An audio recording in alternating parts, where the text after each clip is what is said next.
Well, hi everyone. Thank you so much for joining us today. For those of you who don't know me, my name's Kate Clarke and I'm a chartered accountant turned headhunter. And through Artemis Clarke, we work with growing SMEs to help them build the right finance leadership for their next stage of growth. And I'm absolutely delighted to be joined today by Sarah Taylor Phillips. She is the founder of Career Voyage, and she's a career strategist who specialises in helping midlife professionals navigate change. She also works with employers to help them attract and retain experienced talent. Now, today's session is called Wisdom Meets Ambition, the secret of building future-proof finance teams. And it's all about something that we are both seeing more and more. Experienced professionals, often people in their 50s and 60s, returning to work or reshaping their careers in really, really interesting ways. And at the same time, many younger finance professionals are stepping into leadership roles earlier than ever before. So how do you build a finance team that brings these worlds together? One that combines wisdom and ambition in a way that makes your business stronger. So Sarah, let's start there. You often talk about the Great Unretirement. What do you think is really driving this movement? I think that there's a few things, but basically we're living twice as long as we used to. Okay, so if we were born in the 1900s, we'll be here, we'll be here to the age of 55, and now we're, average age is sort of 85, 90. So we're going to be retired for 30 years. That's a long time to be retired. So I think the old education, work, retire model is kind of broken. And so lots of people, they might retire. Retirement's perhaps not all it's cracked up to be, and we've got a cost of living crisis as well. So again, it costs quite a lot of money to not work for 30 years. Yeah. And final salary pensions are a thing of, I've been speaking to some clients today who do have final salary pensions, but they are going to be a thing of the past. So this kind of 100-year life and 50 or 60-year career really changes the dynamics of what careers are going to look like. And so some people retire, they travel around the world, they build the extension, and then what? They want to go back to work. That's 100%. And when they're going back to work after they kind of realise that retirement maybe isn't all that it's cracked up to be, what would you say that they are actually then looking for in those roles? I think it's really interesting. I think what work brings is connection, purpose, structure. So people are really looking for those, and also positive feedback and money, all good things, but people really miss that, I think, when they stop working. So that's what they're looking for. But the difference is perhaps they're not looking to go up career ladders. They might go along, they might go down. It is about connection or about doing different things. So I know people who are finance directors of huge companies, that have exited and just want to do something different, perhaps in an organization, or work at a different level to where they were working before. And a lot of them want to work different hours than they were working for, 100%. Working before as well. So flex is quite a big part of this. Yeah, we're seeing a massive movement. Like since COVID, people just ended up realizing that there was more to work, more to life than just working the whole time. And people want it for all the reasons you've just mentioned, but it's very much more on their terms. So we've sort of seen a massive movement in like the fractional roles, people wanting to have that sort of fractional career.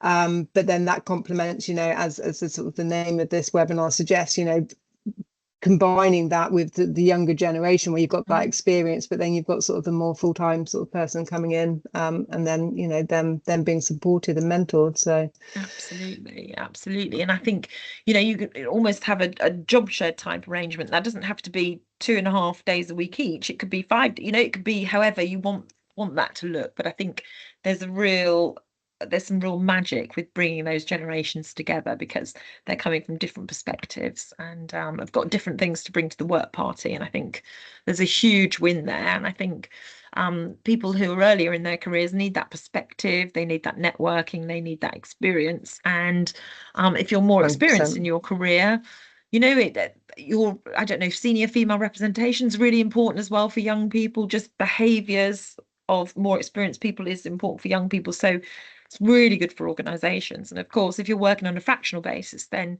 it's resource when you need it financially. So commercially, it makes a lot of sense as well. You're not paying, that £100,000 a year person, you're paying, if they're working 2 days a week, you're paying 2/5 of their remuneration, which, commercially makes a lot of sense. So no, 100%. And are there any sort of like tweaks that sort of founders could make to their businesses to make them more appealing to sort of experienced candidates, would you say? I think a lot of experienced candidates, there's a lot of experienced candidates who are looking at the moment, because I think what happens is, I talk about job boxes. So when you are over 50, you don't fit into that job box. You probably fit into 5 or 6 job boxes. So I think it's about having conversations with those individuals and having discussions, and maybe working with a partner like yourself who knows those individuals. You can't just pop it, it's almost the computer will say no. If you put out a job spec and those people apply, they will be too big for the job spec. So I want a Sarah-shaped role, not a box-shaped role. And I think that's where resourcing partners are needed, or that's where conversations are needed. And from the value for money point of view, actually, again, if you have somebody who's overqualified, who's who can do 5 job roles, then actually they're commercially very good value for money as well. They wouldn't just be doing finance, they might be doing line management, they might be doing other functions. So, but I think it's those conversations, because if somebody's got a lot of experience, it's very difficult for them to just talk about the 5% of experience that they've got to do your role. To do that role, if you see what I mean. It's a bit of a mismatch between the job and the person as you get more experience. And I think that's the same with young people as well. There's a real issue at the moment with younger talent, future talent, young people finding jobs because they only fit into quarter of a job box. So they're, the computer's saying no to them as well. So again, that's why this at the more junior end, or and more experienced end, there's kind of a fit to have both parties in that role. And let's say that you have managed to secure that right mix of experience, so that you've got your younger person and your more experienced person. What makes these teams work brilliantly, and on the flip side, what tends to cause friction from your experience? So maybe sort of touch on both of those points. Yeah, that's a good point. I mean, I think values and kind of aligned values is really important. I think trust is really important. I think there's and a lot of things, we're all individuals, really, aren't we? We're all people, and I think we're all people with individual needs. And I think we found that about COVID. So didn't we? Or in the pandemic, it wasn't about how old you were, really. It was almost about your lifestyle, your situation, the context of who you were, where you were in your career. That really mattered. So I think you can't stereotypically say all over 50s, need this, and all, I don't know, 20-year-olds it's about this. the culture, isn't it? It's those individual conversations. And I think maybe, so the whole stereotypical conversations they're not very useful sometimes. And I think that's quite interesting space. And I think if you just get people talking together of different generations, then you'll see, if you take out all the stereotypes for those different generations, sometimes I'll look at them and I fit in all of the generations, just sort of in terms of I've got all of their strengths or all of their weaknesses in a way. So I don't think you can put strengths or how they work in sort of an age bracket. A life stage bracket might be more relevant, or that I think it's a mixture of age, life stage, and big events that happen in your career which make you pivot and want different things. So I think knowing what people in your organization want is quite important, or knowing what the individuals want, and then you can, I don't know, you can give them what they want, and they'll stay a long time and they'll be super productive and works very well. I think what you said at the start there, in terms of like sort of the values and the culture, to me, I think that is the most important bit, to make sure that these sort of things fit together. And also I think it's that communication piece. So especially with the sort of the fractional model, they're not going to be in the office the whole time, but having that accessibility, knowing that they'll respond to a WhatsApp message or a phone call or whatever. I think that's what makes it work. If you are kind of very close to communication and not supportive, and you genuinely aren't interested in developing that person, that's when you have issues. But if you've got someone with that sort of growth mentality, wanting to learn, wanting to support, wanting to mentor, and you've got the younger person wanting to, also with the growth mentality, wanting to learn, I think that works really well. I guess the challenges come where maybe the younger person is more introverted, so doesn't want to put themselves out there, doesn't want to bother the sort of the more experienced person. I think then again it comes down to communication in terms of, look, my door's always open, any problems, please shout, sort of thing. It's all about communication in my mind, I think. So I agree. Communication is absolutely key, and those platforms, or how you communicate, and also when you're communicating, maybe having some structure to that, and also a psychologically safe environment, so you can say if you're not happy or if things need to improve. I think, but communication is definitely key to it. No, 100%. What would you say about to founders who sort of are worried that they might not have enough work for that senior hire, in whatever capacity? Have you come across that before? Or, they worried that they're, not going to be able to sort of give them enough that will be of interest to them? I think it's interesting. It's, it's like an interim manager really, or if somebody's overqualified. I think you remember I said that, I don't know, more experienced people fit into more job boxes. Then I think if you're a company that's growing or a startup, then yes, they can quite often do that. And quite often you need to hire kind of beyond where you are at the moment, really. I think that often happens with startups. Certainly, when I was a founder, that was certainly the case. We almost hired people who were too big for us at a particular moment. We hired people who'd be ready, or, would be ready for when we hit where we were in 3 months or 6 months. So so I think, do think about that fractional role, because maybe if somebody is over experienced, you only need them for a day, because somebody who is over experienced hits the ground running, they perform brilliantly, they accelerate productivity a lot. And that's something. So I don't know, maybe have them 1 day in the first instance or 2 days in the first instance rather than 3. Maybe you could experiment with that. And I think job descriptions and roles need to be very need to be thought about as well, quite carefully. So perhaps even deliverables, perhaps if you think about the role and then the deliverables for that role, that could help. So quite a tight brief on what that person should be doing. We tend to find that actually it tends to be more of a sort of a deep dive to begin with. So they tend to do more days to begin with. Then we tend to put the more senior person in first, sort out, what needs to be sorted out in the finance department, which invariably is sort of the reporting, controls, processes, etc. Then recruit in the more junior person below, and then the more senior person will then decrease their time, as time goes on.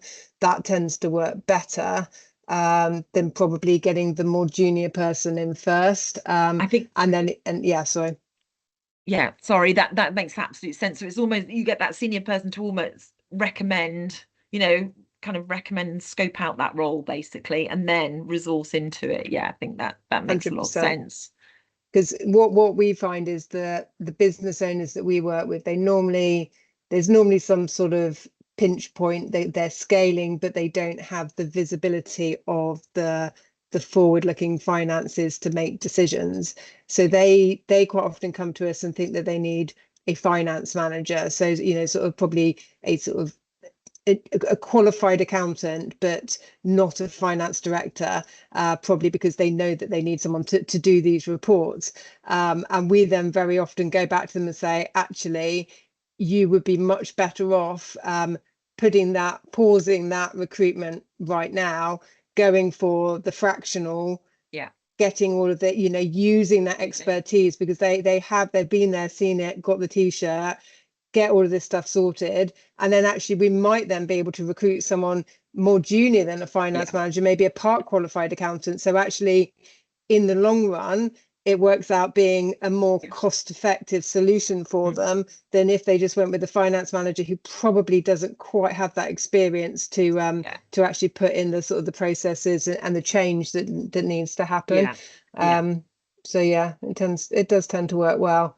Yeah, I absolutely agree with that. So that model works brilliantly, and it almost is an interim. You know, when you've got a growing business, it's almost I don't know, an assignment of a role, isn't it? It's a role having a look at what it's going to look like in the future. Absolutely, that's a good way of doing it.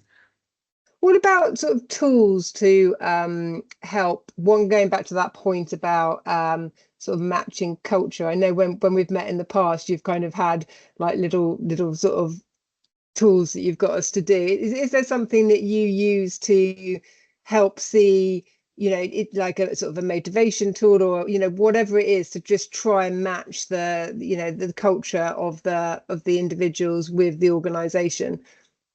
I think but for individuals, we use personality tools, or so there's different type tools, I think, but I think you'd use, you know, or what the organization would normally use, basically, or that culture fit you would, because culture fit is so important. So that would, and you said before, you know, that you know, that fit. So you don't want somebody who's trying to fit in, and you know, you want somebody who belongs, so who really fits into that culture. So I think often we're led by clients on the client side as to what they use already.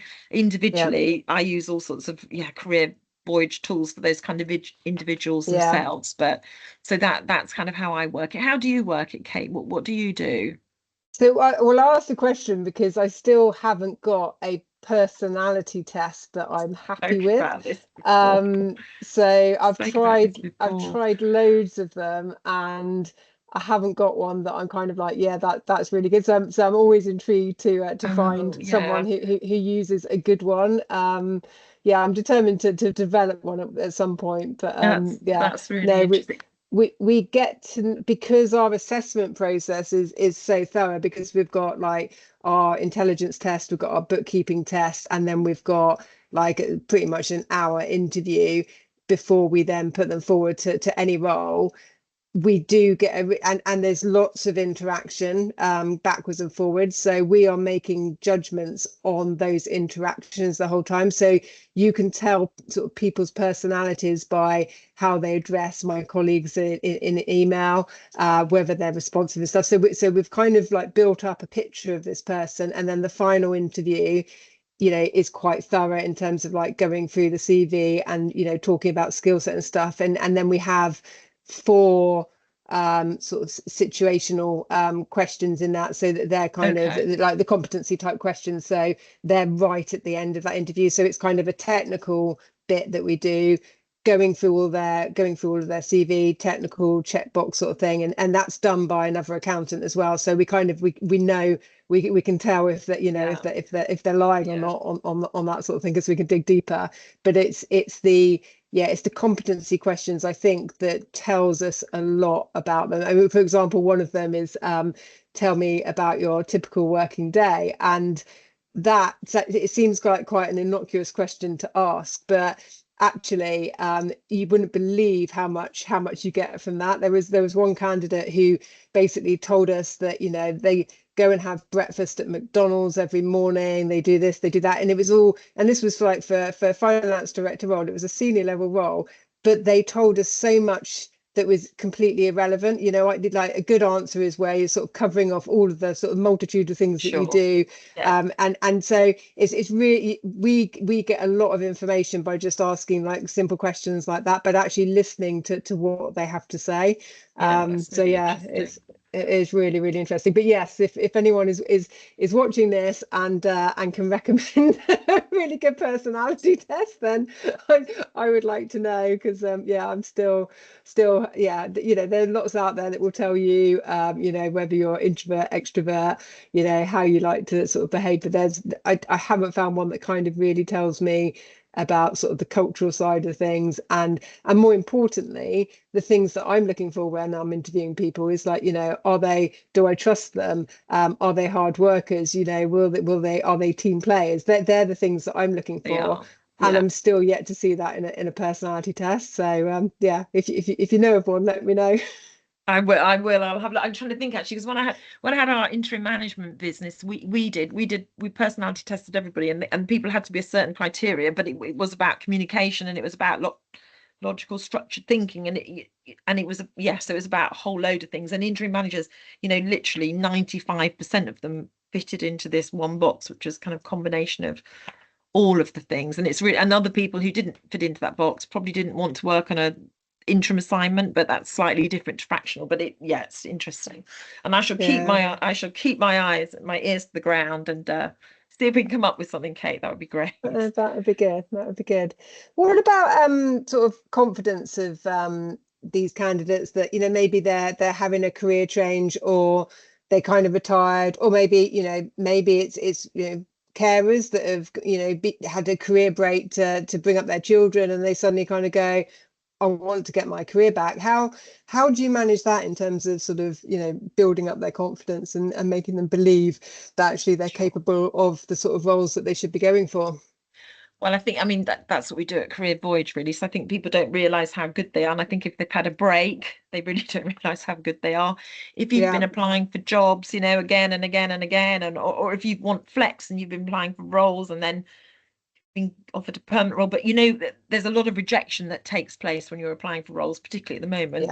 The market's quite tight, so people do lose their confidence. But we do a lot of coaching around strengths, around motivators, we do a lot of brand new work. And I think, and we, you know, you would ask others about where your brilliance is, and, you know, we'll get other people to articulate that for you. And confidence, we can help people with their confidence. But if you've been out of work for a while, if you've been parenting, you know, if you've taken some time out and been parenting, you know, in the olden days, I wouldn't get out of bed for less than £500, and then you're a parent and you'll spend all week working on the PTA for nothing. Do you see what I mean? So there's some work to do quite often if people have had gaps around that. But I think people who've had gaps, they have those transferable skills, soft skills, I call them power skills actually, but I think they have a lot more of those, and I think that helps them with the human and emotional issues, you know, in workplaces, which today are really, really important. So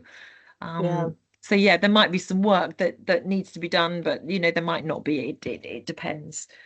I mean, I personally think it'd be really valuable to just kind of talk through that, because that was one of the sessions that you did at that networking thing that we saw on another at, like, I think it was last year, where I think it was about like you know, finding out your sort of your power points or whatever, you know. Can you maybe just for anyone listening to this, like, just kind of talk through step by step what they should do, because I just think that would be really valuable for anyone, really. It is. It's absolutely valuable. So basically, we've all got strengths, and bizarrely, some of your greatest strengths, you won't even know that they're strengths because they come so naturally to you. You just assume that they come completely naturally to everybody else. So it's called the Jahara's window, but we've almost got this blind spot for our own strengths, basically. So the best way to find, to find out your strengths, there's a number of tests you can do online to find out your strengths. You can think about what you love doing, where things happen really quickly. Probably your greatest achievements, probably all of your strengths are wrapped up in your greatest achievements. If you write down your 10 greatest achievements and then look at what you needed to do them, you know, your strengths will keep coming through and through and through. But the best way of finding your strengths out, I think, is to ask other people. So ask 2 colleagues or 2 ex-colleagues, ask 2 members of your family and 2 friends, and ask them what they think your strengths are.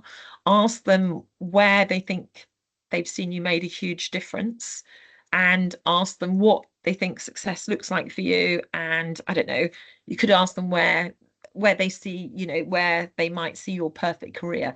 And what will happen is these people will, and I've got clients who've, you know, got asked 24 people, or, you know, fewer people, but 6 is kind of a good number.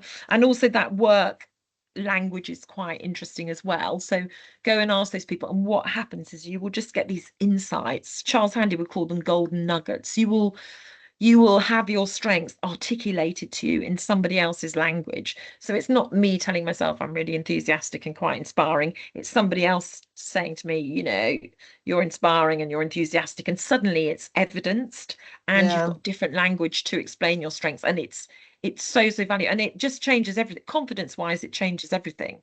And if you've been, I don't know, it's really interesting because a lot of work, I do a lot of work with over 50s and over 60s, and some of their biggest career moments were literally 30 years ago, but it was still a career moment and it's still really important.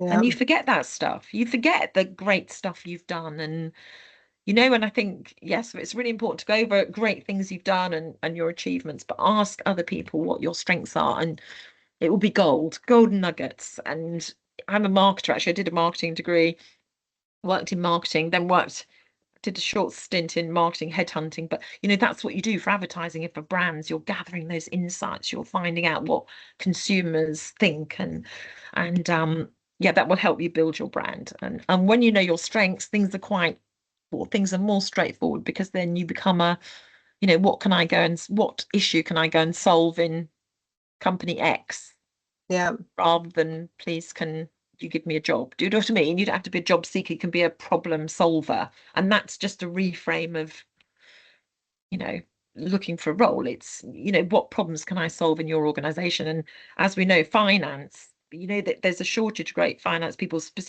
particularly in specific areas. And Yeah. yeah, organizations need you. They need you. And if you can save money, if you can, you know, all these things you've done before, if you can articulate what you've done and go and add that value to the next workplace you're working in, Yeah. yeah, that makes a massive difference to an organization on the bottom line. No, So 100%. Earlier you sort of touched on sort of job share. What sort of roles have you seen work well as a job share? And what sort of roles would you say are difficult to job share? And so thinking about, you know, our sort of more senior and more junior person, but not necessarily. It's just yeah, that's a really interesting question. A role that job shares really well is actually business analyst. So that's kind of a tech role, when you need somebody who's quite technical, and then somebody with a more marketing kind of background. And quite often you either have a technical person and a marketing person, and you know, they're not the same person. So you could give your tech person yeah, part-time or fractional, and then you can give your marketing, and that's amazing. that's a really good shout, actually. Yeah, Yes, and that business analyst, you know, they're really hard to get hold of. So and also in tech, for example, flex, you know, the women are falling out at about 30, and then they're falling, if they get to age 50, they're definitely probably not even getting there in tech. But so there's a whole piece yeah, there. I think customer facing roles can be different, but if you've got the right tech, the right platform, the right communication, the right pair, then I think you can do customer facing as a job share. So I think a lot of roles you can, but I think what we need to do these days is, it's that you talked about change, but it's, you know, it's that changing role. And I personally think that all jobs should have two or more people in them, and they should be yeah, surrounded by AI. So for example, if you and I were sharing a role, you and I might have complementary skills, because that would work, you know, to have two lots of skills.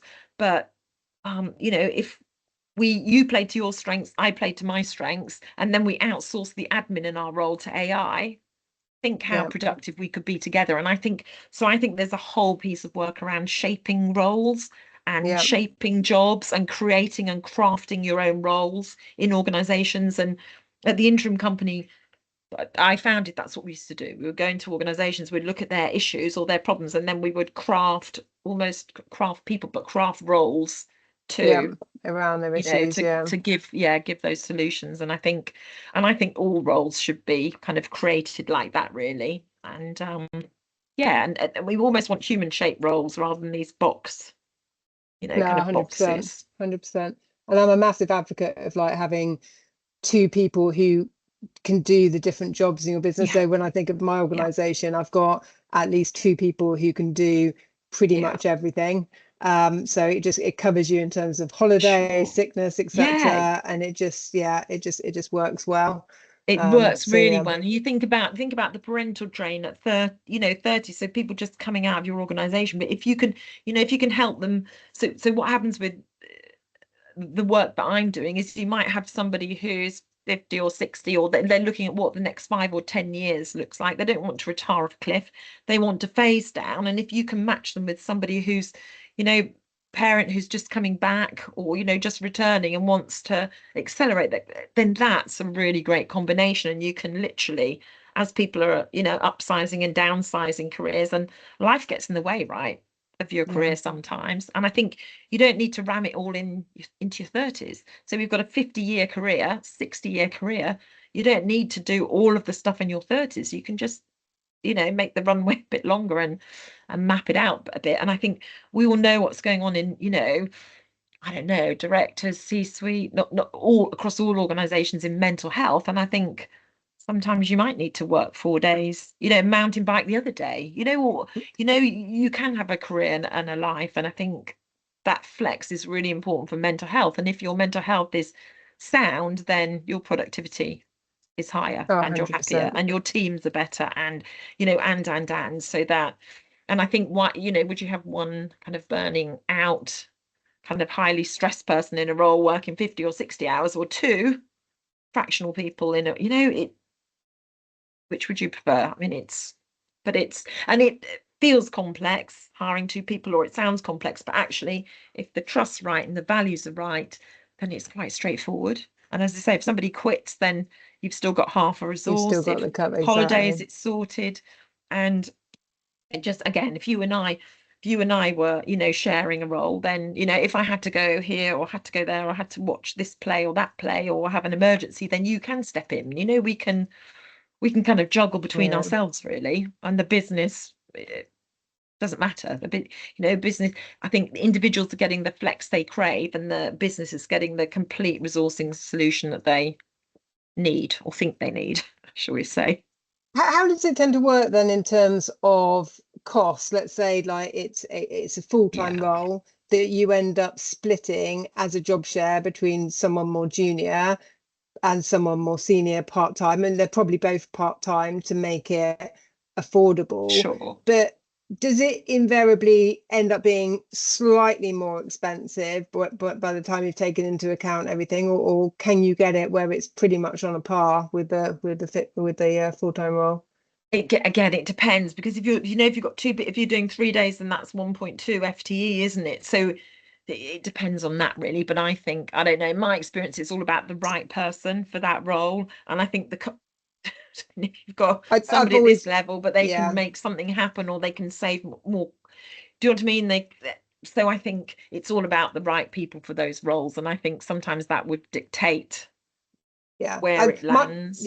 I totally agree. I think invariably it normally is slightly more expensive, but the solution you get isn't comparable, in that it's you know, for all of the reasons that we've just talked about, in terms of, you know, cover, experience, complementary skills, you know, like having, let's say, going back to the fractional model, you know, you're having someone there who has got the bit to help with strategy and the forward-looking financial modeling, combined with like probably someone who's more of a detailed processor. Now that person would never, even if you gave them a slightly bigger salary, would never have the experience to do that other bit, you know. So overall it might be slightly more than what you were sort of thinking that you were going to spend, but you end up with a much better solution for the business. So and I think as well, you know, if you've got that more experienced person as well, they'll spot things that might not get spotted by, you know, and that saves a lot of money. And, you know, it's particularly in finance, things that you've seen before, you know, so you do hit the ground running. And I think that's, so commercially that's a good thing. But yes, it's interesting that you say that, and you're probably right in terms of that cost. But I think as I say, it depends, doesn't it? So no, it does. And I think, well, unless there's something else that you sort of specifically wanted to cover.